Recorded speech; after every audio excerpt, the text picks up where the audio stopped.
Welcome dear student on my channel Dhamaka Coaching. In this video I will teach question number 3 of exercise 3.2. Okay, तो आइए start करते हैं। Question देखिए question number 3 क्या है कि form the pair of linear equations for the following problems. Means कुछ problems दिए हैं, उन प्रॉब्लम्स को क्या करना है, पेयर ऑफ लीनियर इक्वेशन में हमें बनाना है। Find their solution bye substitution method. और जब पेयर बना लूँगा मैं लीनियर इक्वेशंस का, उस पेयर को सॉल्व करना है। तो यहाँ पर कितने प्रॉब्लम है, 6 प्रॉब्लम है, जिनमें से मैं पहला प्रॉब्लम यहाँ पर लिख रहा हूँ। ठीक है, मैं पहला प्रॉब्लम यहाँ पर लिख रहा हूँ।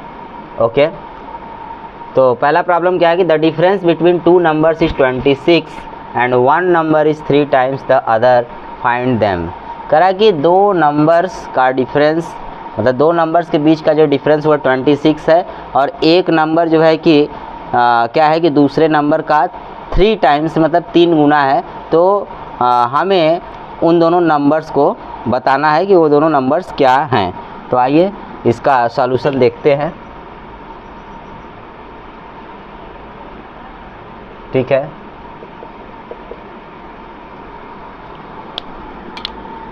तो आइए शुरू करते हैं।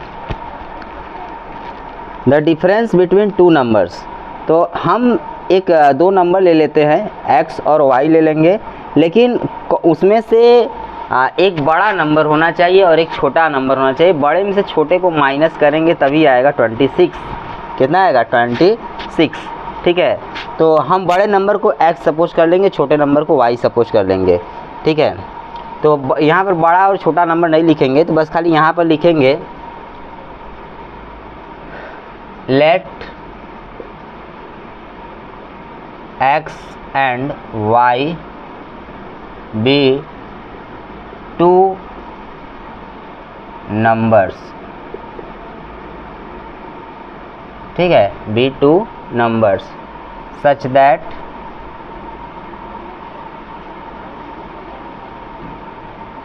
B two numbers. ठीक है, सच दैट मत लिखिए, यहाँ पर फुल स्टॉप लगा देते हैं। इतना हो गया। अच्छा, अकॉर्डिंग टू क्वेश्चन, तो देखिए the difference between two numbers is 26। दो नंबर के बीच का डिफरेंस कितना है? 26। तो x माइनस वाई इक्वल मैं लिखता हूँ 26। ठीक है, x minus y equal to 26। यहाँ पर मैं साइड में जो है कि लिख दूंगा। तो इसको देखिए, मैं इसको y को x के टर्म में लिख दूंगा, क्योंकि सब्स्टिट्यूशन मेथड को में से सॉल्व करना है। तो y को x के मेथड में लिखूं चाहे x को y को, तो यहाँ मैं x को y के टर्म्स में मैं लिख देता हूँ x इक्वल 26 प्लस y। ठीक है, क्योंकि माइनस वाई को उधर ट्रांसफ़र कर देंगे, प्लस वाई हो जाएगा, तुरंत x को y के फॉर्म में मैंने लिख दिया। y को x के फॉर्म में लिख सकते हैं, कोई दिक्कत नहीं है। तो यहाँ पर हम ये लिखूँगा, बगल में ये लिख सकता हूँ where x greater than y। ठीक है, ये x में से y माइनस हो रहा है। ठीक, तो ये हो गया आपका इक्वेशन 1। तो यहाँ पर आप देख रहे हैं कि x बड़ा है y से। फिर क्या कर रहा है कि one number is 3 times the other, मतलब एक नंबर जो है कि 3 टाइम्स है दूसरे का। तो इसका मतलब यहाँ पर देखिए हम लिखें x ग्रेटर देन y, तो x वाला क्या होगा? दूसरे वाले से बड़ा होगा। तो x जो है कि y का 3 गुना है। तो इसका मतलब x इक्वल मैं कितना लिखूँगा? x इक्वल आपका हो जाएगा 3y। ठीक है, तो इन दोनों में से कोई भी एक ग्रेटर लेना, चाहे x को लीजिए चाहे y को ले सकते हैं। तो मैं एक ग्रेटर कोई एक ले रहा हूँ। वैसे यहाँ पर सिर्फ एक ही कंडीशन एराइज होगा, या तो x ग्रेटर करेंगे या तो y ग्रेटर करेंगे, दोनों नहीं हो सकता। मतलब दो कंडीशन नहीं हो सकती कि जब x ग्रेटर हो फिर उसके बाद जब y ग्रेटर, ये दोनों नहीं हो सकता। क्योंकि यहाँ पर देखिए एक इक्वेशन तो ये तैयार कर दिया, difference the difference between two numbers is 20। एक इक्वेशन ये तैयार किया, और सेकेंड इक्वेशन तैयार करने में यहाँ पर कंडीशन दिया कि एक नंबर दूसरे का क्या होना चाहिए? 3 टाइम्स होना चाहिए। इसीलिए यहाँ पर सिर्फ एक ही कंडीशन मैं लूँगा, चाहे x को ग्रेटर कर दीजिए y से या y को ग्रेटर कर दीजिए x से। ठीक है, तो x इक्वल 3y ये हो गया आपका, ये हो गया इक्वेशन नंबर 2। ठीक है, इक्वेशन नंबर 2 हो गया। तो अब देखिए यहाँ पर x का यूज मैं 2 में कर दूँ या मतलब इक्वेशन 1 का यूज 2 में, इक्वेशन 2 में करूँ या इक्वेशन 2 का यूज इक्वेशन 1 में करूँ, दोनों में से कोई भी एक काम कर सकता हूँ मैं, ठीक है। तो यहाँ मैं करता हूँ कि ऑन लिखता हूँ, on using equation 1 in equation 2 use करिए।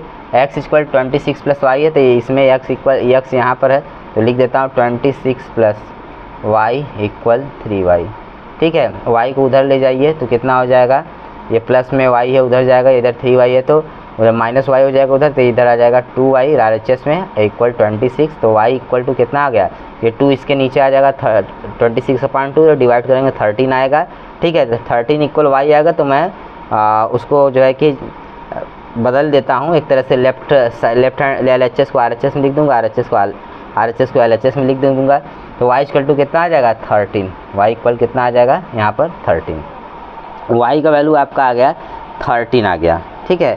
y का वैल्यू कितना आ गया 13। अच्छा, तो अब y का वैल्यू यूज करूँगा मैं, चाहे इक्वेशन 1 चाहे इक्वेशन 2 में यूज कर सकता हूँ। तो यहाँ मैं लिखूँगा फ्रॉम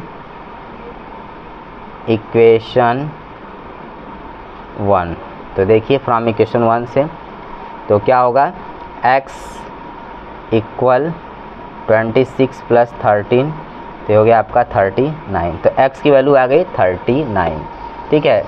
तो आपका नंबर क्या हुआ, दोनों नंबर्स क्या हुए, तो लिख दूंगा मैं, सो 39 एंड 13 आर रिक्वायर्ड नंबर्स, ठीक है। ये आपका आंसर हो गया। तो इसको आप स्क्रीनशॉट ले लीजिए या वीडियो पॉज करके राइट कर लीजिए।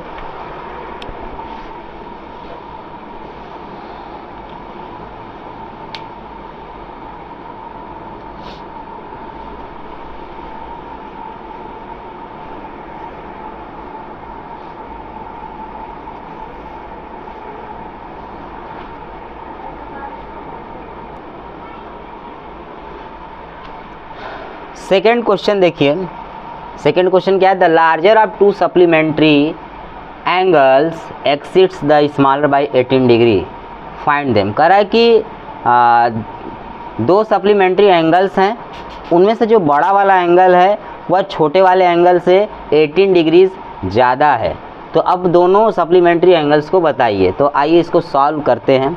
तो सबसे पहले मैं लिखूँगा late x and y be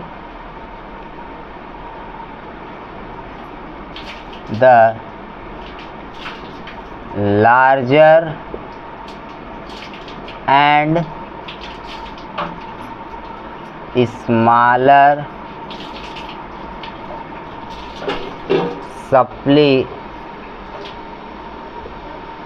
supplementary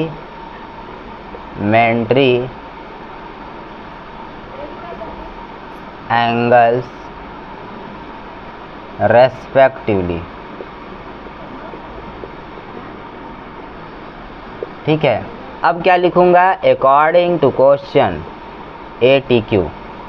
तो एक इक्वेशन तो हम लोग जानते हैं कि 2 एंगल्स का सम जब 180 डिग्री हो जाए तो वो दोनों एंगल सप्लीमेंट्री कहलाते हैं। तो एक इक्वेशन मेरा उससे तैयार हो जाएगा, तो मैं पहले उससे तैयार कर लेता हूँ। लिख दूंगा वी नो दैट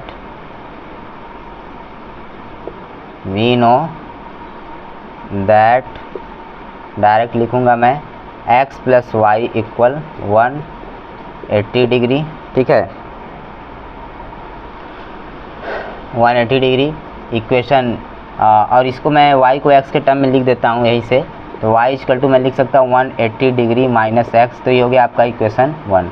और सेकंड मैं यहाँ से देख के लिखता हूँ, करा कि the larger of 2 supplementary angles exits the smaller by 18 degree. तो बड़ा वाला छोटे वाले से 18 डिग्री ज़्यादा है, तो यहाँ मैं लिखूँगा x equal y plus 18 degree. तो ये हो गया आपका इक्वेशन नंबर 2।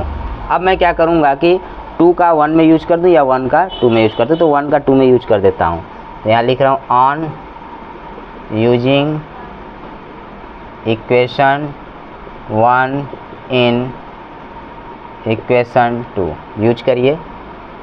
तो x इक्वल लिखूँगा मैं 180 degree minus x plus 18 degree. ठीक है, सॉल्व करिए। 180 डिग्री प्लस 18 डिग्री कितना होगा? ठीक है, कितना होगा? तो ये आपका हो जाएगा 198 डिग्री। ठीक, अब माइनस एक्स को इधर ला देंगे तो हो जाएगा 2x, क्योंकि माइनस एक्स है, इधर आएगा प्लस एक्स होगा, ऐड हो जाएगा x में, तो हो जाएगा यहाँ पर आपका 2x इक्वल होगा 198 डिग्री। तो x इक्वल कितना हो जाएगा? 198 डिग्री अपॉन 2, तो हो गया इक्वल 99 डिग्री। तो x की वैल्यू आ गई 99 डिग्री। अब x का वैल्यू उठा करके मैं कहाँ रख दूँगा? इक्वेशन 1 में ही रख देता हूँ। तो यहाँ मैं लिखूँगा फ्रॉम इक्वेशन 1, 2 में भी रख सकते हैं इक्वेशन 1। तो देखिए क्या होगा, y is equal to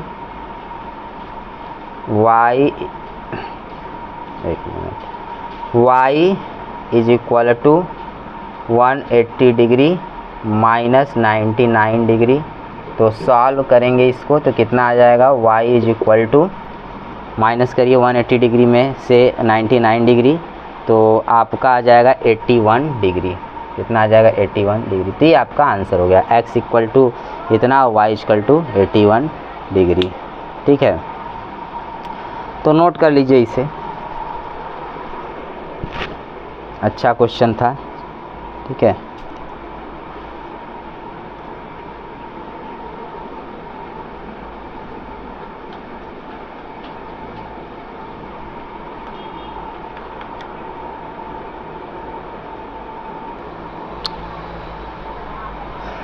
question number 3 देखिए क्या है कि the coach of a cricket team buys 7 bats and 6 balls for 3800।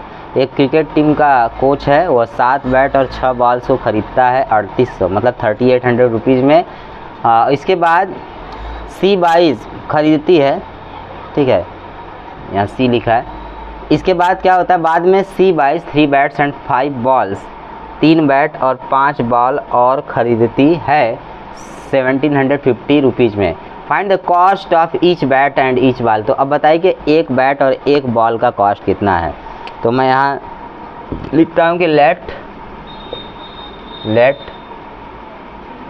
x rupees and y rupees be the cost of each bat and each ball. ये आपका हो गया। ठीक है, अब क्या लिखूँगा? अकॉर्डिंग टू क्वेश्चन लिखता हूँ। देखिए शुरुआत पहले क्या करें? 7 बैट और 6 बॉल। अगर एक बैट का x रुपीज़ है, अब फिर एक बॉल का y रुपीज़ है। ठीक है, तो मैं यूनिट नहीं लिखूँगा, रुपीज़ नहीं लिखूँगा इक्वेशन बनाने के समय। ठीक है, तो एक बैट का कॉस्ट है x रुपये, तो 7 बैट का 2 बैट का होगा 2x रुपये, 3 बैट का होगा 3x रुपये, तो 7 बैट का होगा 7x। और इसी तरह एक बॉल का है y रुपीज़, तो 2 बॉल का होगा 2y, 3 बॉल का होगा 3y और 6 बॉल का होगा 6y। तो मैं यहाँ लिखता हूँ 7x प्लस 6y इक्वल कितना? 3800। ठीक है, इसके बाद क्या है कि y को मैं यहाँ से x के टर्म में लिख देता हूँ। y इक्वल हो जाएगा 3800 माइनस 7x अपॉन कितना होगा? 6। ठीक है, ये इतना हो गया इक्वेशन नंबर 1। फिर इसके बाद क्या है कि बाद में 3 बैट और 5 बॉल खरीदती है, तो इसका बनेगा कि 3x प्लस 5y इक्वल 1750। ये इक्वेशन नंबर 2 हो गया। अब इक्वेशन नंबर 1 का यूज इक्वेशन नंबर 2 में हम लोग करेंगे। तो जहाँ देखिए इक्वेशन नंबर 2 में आपको y दिख रहा है, उसके प्लेस पर ये पुट कर दीजिए। तो यहाँ लिखता हूँ on using equation 1 in equation 2, ठीक है। तो यूज करिए 3x + 5 3800 - 7x अपॉन 6, ठीक है। यहाँ ब्रैकेट घेर देता हूँ ऊपर के लिए, इक्वल 1750, ठीक। अब एलसीएम ले लीजिए, अपॉन 1 कर देता हूँ मैं। 6 का 1 में 6 ही आएगा, 1 से डिवाइड करेंगे 6 टाइम होगा, 6 का मल्टीप्लाई 3x में होगा तो हो जाएगा 18x, ठीक है। प्लस 6 से डिवाइड होगा 1 टाइम, ठीक है। और 5 को मैं ऊपर ही मल्टीप्लाई कर लेता हूँ, तो 1 का मल्टीप्लाई मान लीजिए 5 इंटू इन ब्रैकेट 3800 - 7x में होगा तो उतना ही आएगा, मैं वही लिख देता हूँ, अभी मल्टीप्लाई नहीं करूँगा 5 का।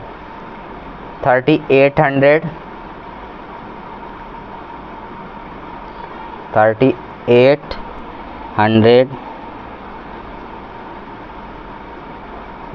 7x, ठीक है, इक्वल 1750 हो गया। अच्छा, ये आपका इतना हो गया। अब देखिए 6 का इधर मल्टीप्लाई, 6 का इससे मल्टीप्लाई कर देंगे, ठीक है। तो मैं लिखता हूँ नेक्स्ट लाइन 18x प्लस 5 को मल्टीप्लाई करिए 3800 में तो कितना आ जाएगा। 5 को मल्टीप्लाई जब आप करेंगे 3800 में तो 5 8 जा 40 होता है, फिर 5 3 जा 15, 15 और 4 19 और डबल ज़ीरो था, 19,000 हो गया। माइनस 5 7 जा 35, तो ये हो गया 35x अपॉन 6, मतलब 6 का मल्टीप्लाई इससे हो गया, तो 6 5 जा 30, 0 3 कैरी, 6 7 जा 42, 42 और 3 45, 4 कैरी, 6 1 जा 6 और 4 10 हो गया, तो ये हो गया 10,500। अब क्या करूं मैं, यहाँ पर देखिए 18x है और ये -35x है, तो कितना हो जाएगा, इसको सॉल्व करेंगे तो -17x आएगा, ठीक है। -17x आ गया आपका, और 1900 प्लस में उधर भेज दीजिए, माइनस में हो जाएगा, ठीक है। ऐसे लिखेंगे, फिर माइनस करेंगे, मतलब इसको सॉल्व करेंगे तो कितना आ जाएगा आपका, इसको सॉल्व करेंगे तो आएगा 8500, ठीक है, माइनस में -17x। तो अब x इक्वल मैं लिखूँगा -8500 अपॉन -17, इसको सॉल्व करेंगे 17 माइनस माइनस कैंसिल, 17 करेंगे 8500 को करेंगे 17 से तो कितने बार में जाएगा, 500 आएगा, ठीक है। तो x इक्वल 500 हो गया, ठीक है, x इक्वल 500 हो गया। और तब फिर इसके बाद आपका हो जाएगा, आगे चलेंगे तो x का वैल्यू हम लोग यूज करेंगे किसमें, इक्वेशन नंबर 1 में। तो आइए देखते हैं, तो लिखूँगा मैं फ्रॉम इक्वेशन 1, ठीक है। तो 1 क्या है, y equal to 3800 - 7x upon 6 है, तो x की वैल्यू मैं 500 रख देता हूँ। 3800 - 7 इंटू 500 अपॉन 6, 7 5 या 35, 3500 हो गया, ठीक है। ये अब पूरे के अपॉन 6 हो गया, माइनस करेंगे आपका 300 आएगा, 300 अपॉन 6 हो गया। सॉल्व, फिर इसे सॉल्व करिए, कितने बार में जाएगा, 50 टाइम। तो y का वैल्यू कितना आ गया आपका, 50 आ गया। तो इसको आप लोग नोट कर लीजिए, लास्ट लाइन में आंसर लिख देता हूँ, नोट कर लीजिए उसे।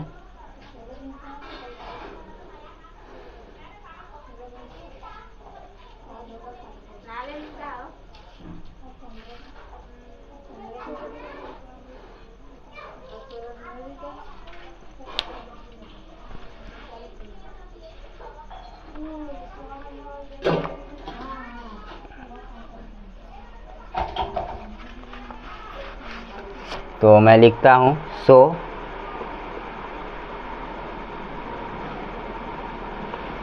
₹500 and ₹50 are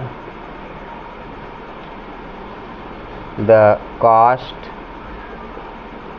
of each bat and each ball respectively।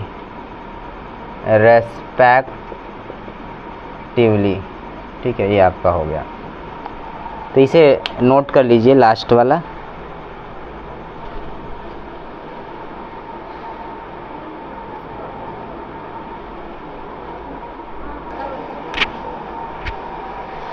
Question number 4 देखिए, बहुत ही अच्छा क्वेश्चन है।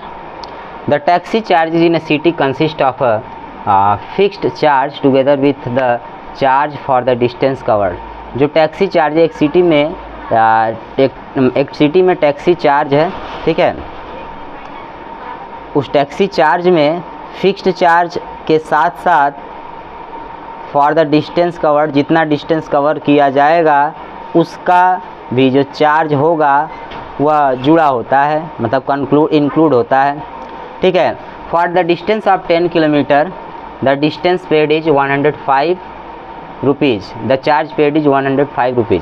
मतलब कह रहा है कि 10 किलोमीटर अगर डिस्टेंस ट्रैवल किया गया तो जो चार्ज पेड किया गया, पैसा पेड किया गया वो कितना है, ₹105।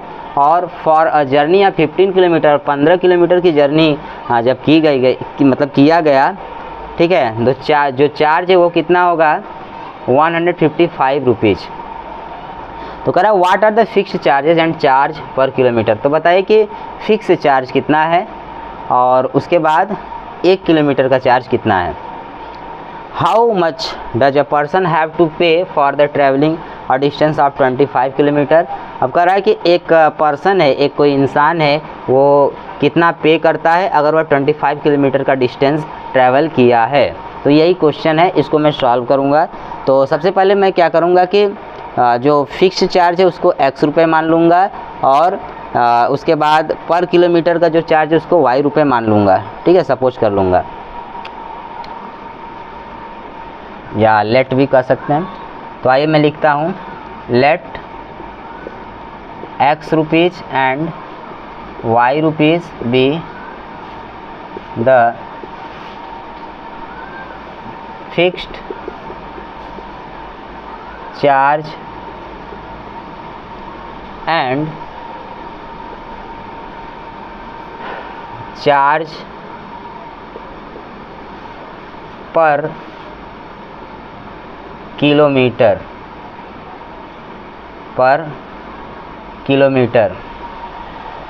ठीक है, रेस्पेक्टिवली।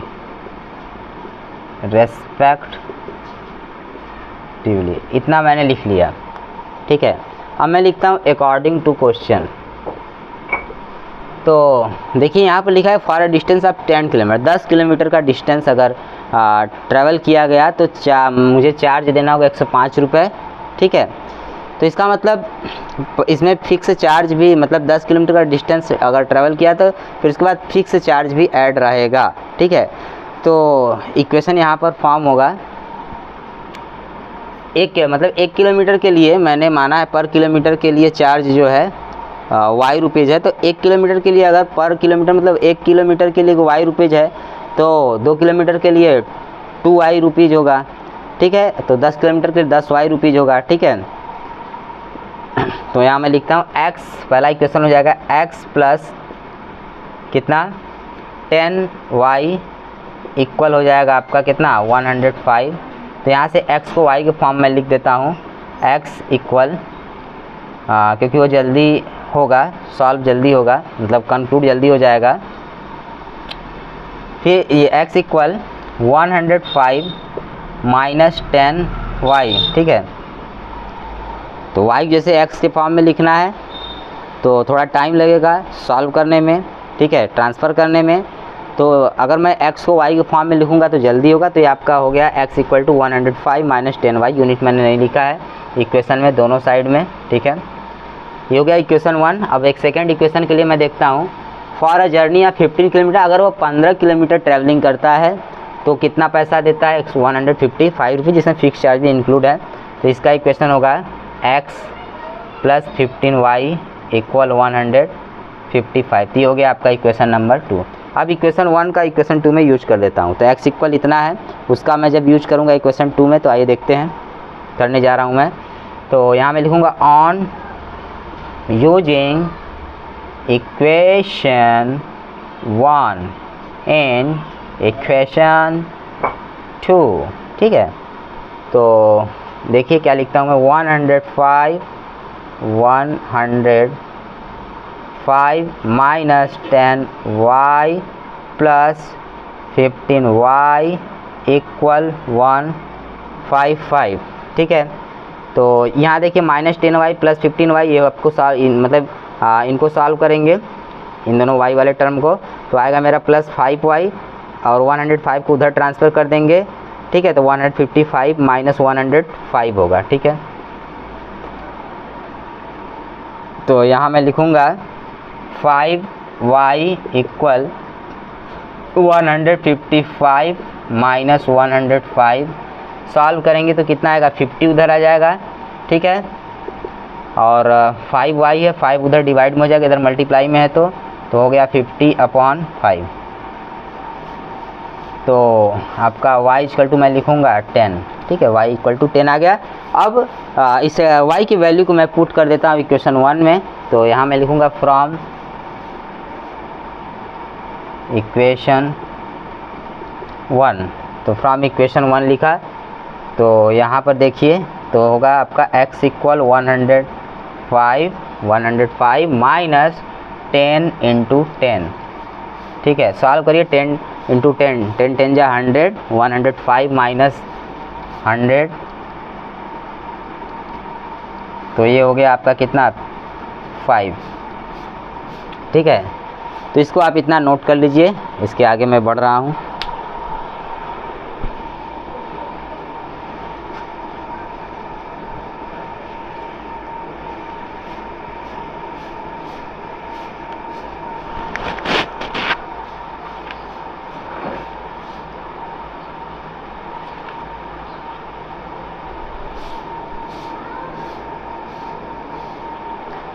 तो अब आगे देखिए क्या होता है इस क्वेश्चन में, ठीक है।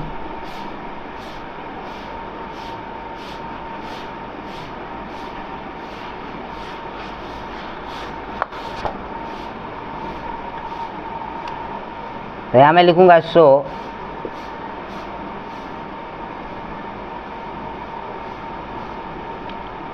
₹5 and 10 rupees are the fixed and per kilometer charges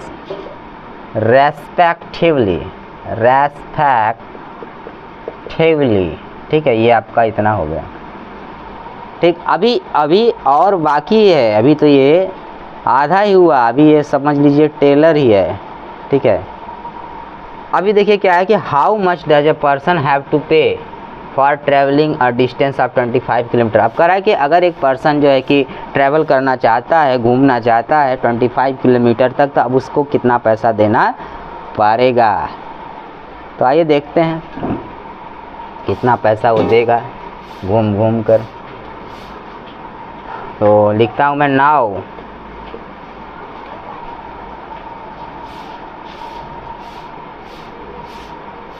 ठीक है, चार्जेस फॉर 25 किलोमीटर इक्वल कितना होगा? 5 rupees plus 25 into 10 rupees. Solve करिए तो 25 का 10 मल्टीप्लाई हो जाएगा आपका 250 हो जाएगा, 250 रुपीज़, और यहाँ पर 5 रुपीज़ है, ऐड करिए कितना हो गया 255 रुपीज़। तो ये आपका आंसर हो गया। तो ये क्वेश्चन नंबर 4 भी सॉल्व हो गया। ठीक है,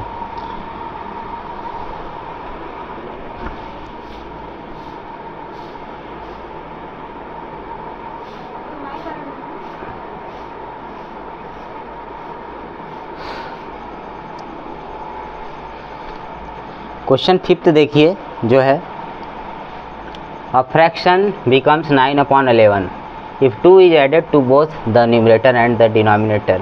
करा कि एक फ्रैक्शन 9/11 हो जाता है यदि हम लोग क्या करें कि उसके न्यूमरेटर और डिनोमिनेटर दोनों में 2 ऐड कर दें। ठीक है, फिर उसके बाद है if 3 is added to both the numerator and denominator. अगर हम लोग 3 ऐड कर दें उसके न्यूमरेटर और डिनोमिनेटर में तो वो फ्रैक्शन कितना हो जाता है 5/6 हो जाता है। ठीक है, तो हमें तो बताइए कि वो फ्रैक्शन क्या है, वो फ्रैक्शन की वैल्यू क्या है। ठीक है, तो सबसे पहले मैं लिखता हूँ late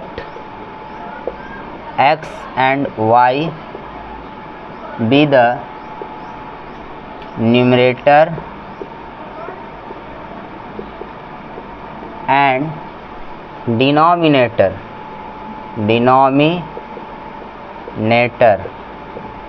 of a fraction x/y। ठीक है, ये आपका इतना हो गया। ठीक, अब लिखूंगा मैं अकॉर्डिंग टू क्वेश्चन। तो इसी फ्रैक्शन में न्यूमरेटर और डिनोमिनेटर में कितना ऐड कर देता हूँ मैं 2, तो x + 2 और अपॉन y + 2, तो रिजल्ट कितना आ रहा है 9/11। ठीक है, इसको मैं सॉल्व कर देता हूँ। तो क्रॉस मल्टीप्लाई कर लीजिए 11 का इधर, तो 11 का x से होगा, 11 का 2 से होगा, तो कितना होगा 11x + 22।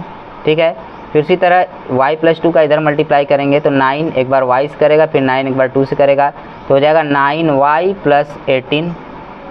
ठीक है, अब इसके बाद मैं यहाँ से क्या करता हूँ कि x को y के टर्म में लिख देता हूँ। ठीक है, तो 11x है। ठीक है, पहले 22 को उधर भेज दूंगा। ठीक, तो यहाँ मैं लिखता हूँ 11x = 9y + 18 - 22। 18 - 22 - 4 हो जाएगा।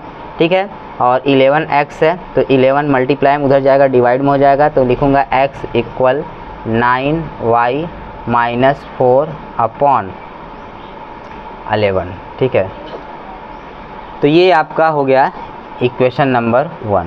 ठीक, अच्छा इतना हो गया।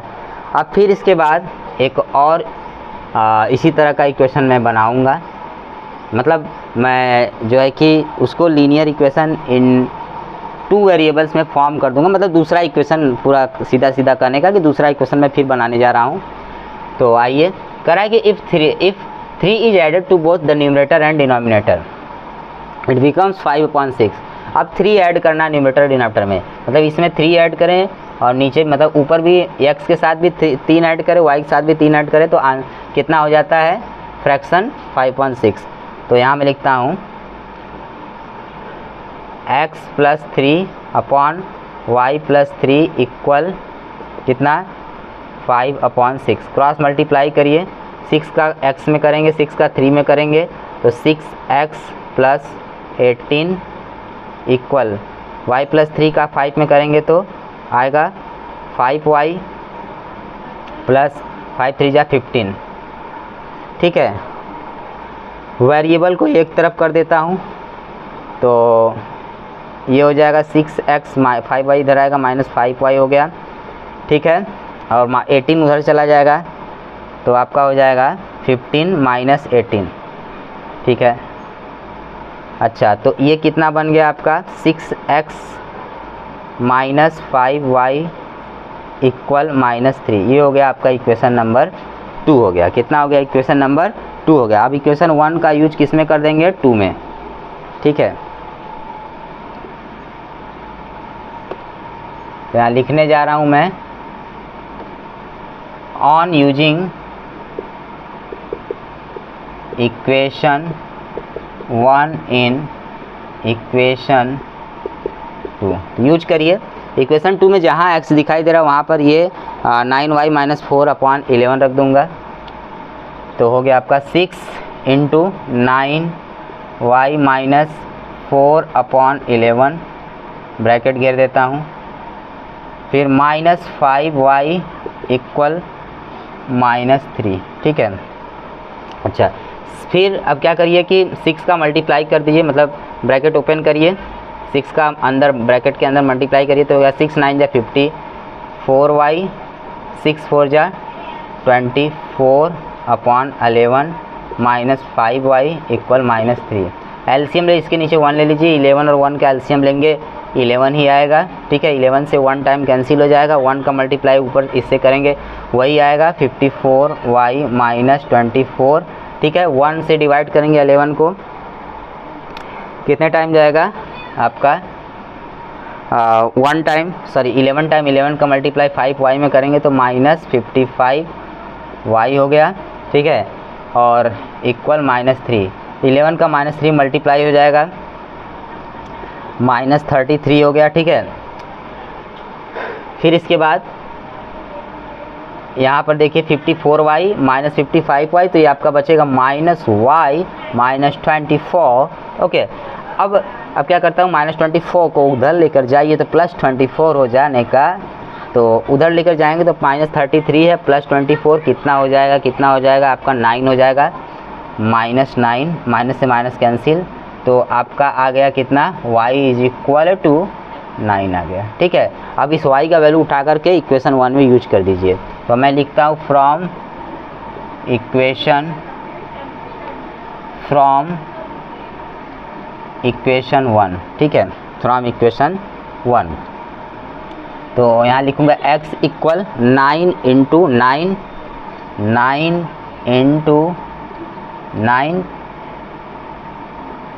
माइनस 4/11, 9 9 जा 81, 81 में से 81 माइनस 4 लिख देता हूँ अपॉन 11, 81 माइनस 4 77, 77/11 सॉल्व करेंगे आ जाएगा आपका 7, तो x की वैल्यू आ गई 7, ठीक है। तो इतना नोट कर लीजिए, लास्ट नहीं तो मैं नहीं लिखूँगा लास्ट लाइन, पहले इतना नोट करिए, इसको इरेज करके लिखूँगा।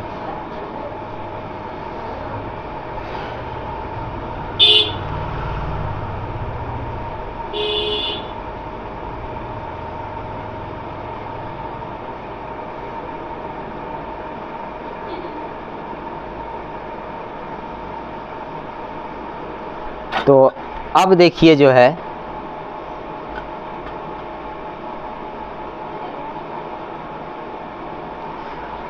अब देखिए लास्ट लाइन में लिखता हूँ, सो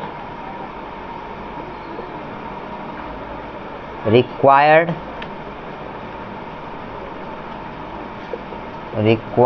फ्रैक्शन इक्वल 7/9, ठीक है। ये हो गया आपका answer at last.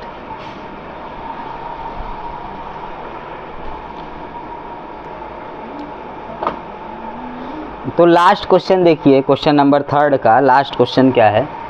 Last question है 5 ईयर हेंस मीन्स 5 साल बाद the age of Jacob will be 3 times that of his son. जो एज है जैकब का वह 3 गुना हो जाएगा अपने लड़के का, ठीक है। फिर कह रहा है 5 ईयर्स एगो, 5 साल पहले जैकब का एज 7 टाइम्स था, मतलब 7 गुना था, दैट ऑफ हिज सन, अपने लड़के से, लड़के का कह सकते हैं, लड़के का कहिए। What are their present ages, तो उनके प्रेजेंट एजेस क्या हैं जैकब और उसके बेटे का। तो सबसे पहला काम वही करता हूँ कि सपोज या late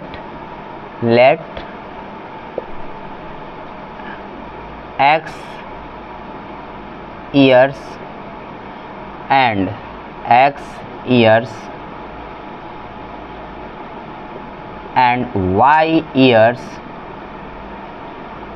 y years be the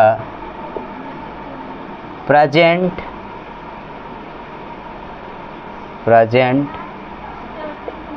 ages of Jacob and his son respectively,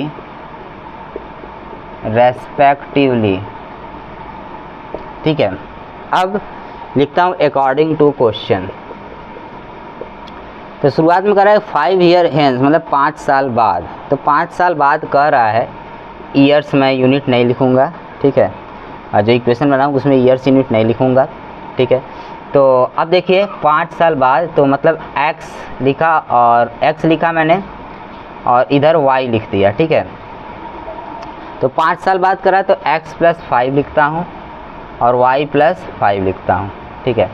तो 5 year hence the age of Jacob will be 3 times, मतलब 3 टाइम्स दैट ऑफ हिज सन।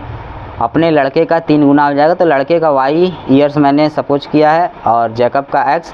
तो जब मैं लड़के वाले में 3 से मल्टीप्लाई कर दूंगा, 5 साल बाद लड़के का एज मान लीजिए y + 5 है और जैकब का x + 5 है। तो अगर मैं लड़के के एज जो 5 साल बाद है उसमें 3 से मल्टीप्लाई कर दूंगा तो जैकब की एज की इक्वलिटी कर लेगा, ठीक है। तो यहाँ मैं लिख देता हूँ इक्वल, ठीक, इक्वल यहाँ पर लिखता हूँ 3 और ये ब्रैकेट में मल्टीप्लाई हो गया y + 5 से 3 का। इसको थोड़ा सिंप्लीफाई करिए या x को y के फॉर्म में कर दीजिए, सबसे अच्छा है। तो यहाँ पर पहले मल्टीप्लाई करता हूँ 3y + 15, ठीक है। 3y + 15 हो जाएगा और 5 उधर चला जाएगा। तो यहाँ लिख रहा हूँ मैं x = 3y + 15, ठीक है, -5। तो इसको सॉल्व करेंगे तो कितना आएगा, x = इसके बाद नेक्स्ट लाइन होगा 3y + 10। ये आपका इक्वेशन नंबर 1 हो गया, ठीक है। अब सेकेंड इक्वेशन बनाया जाएगा।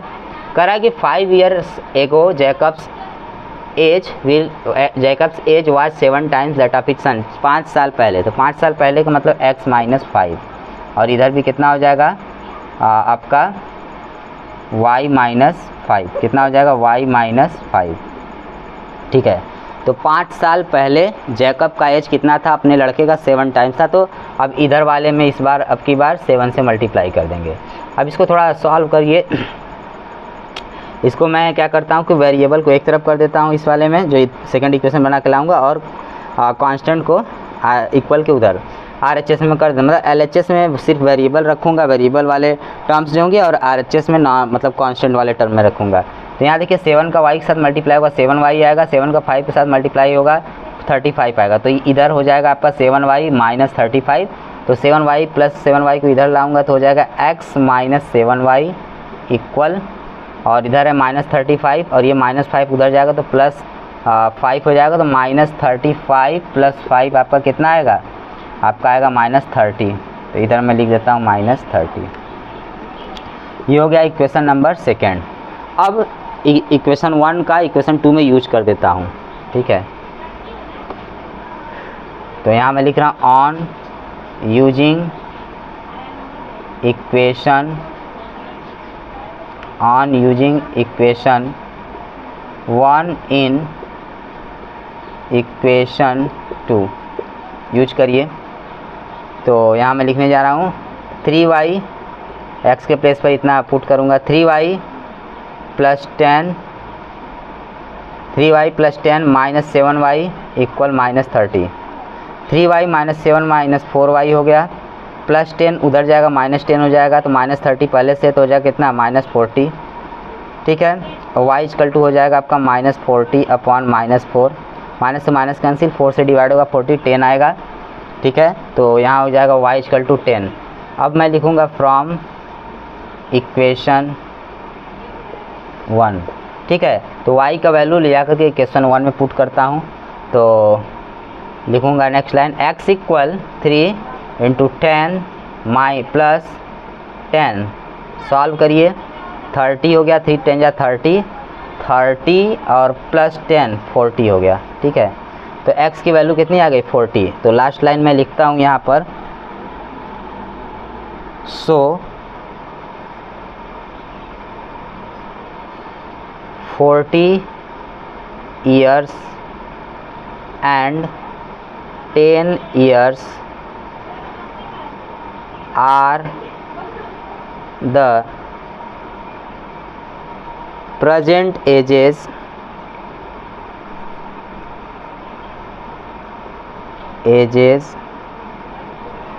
of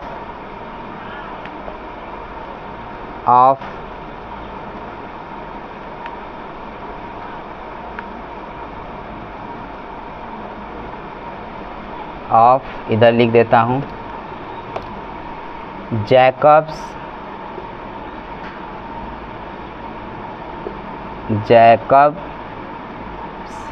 and his son respectively.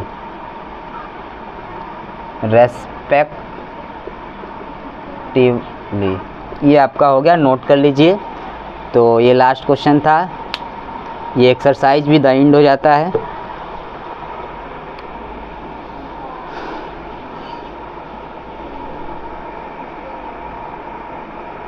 आपको ये जो वीडियो है बहुत अच्छे से समझ में आ रहा होगा, सॉल्यूशन बहुत अच्छे से समझ में आ रहा होगा, ठीक है। इसी तरह पढ़ते रहिए और एग्ज़ाम में अच्छे मार्क्स लाइए।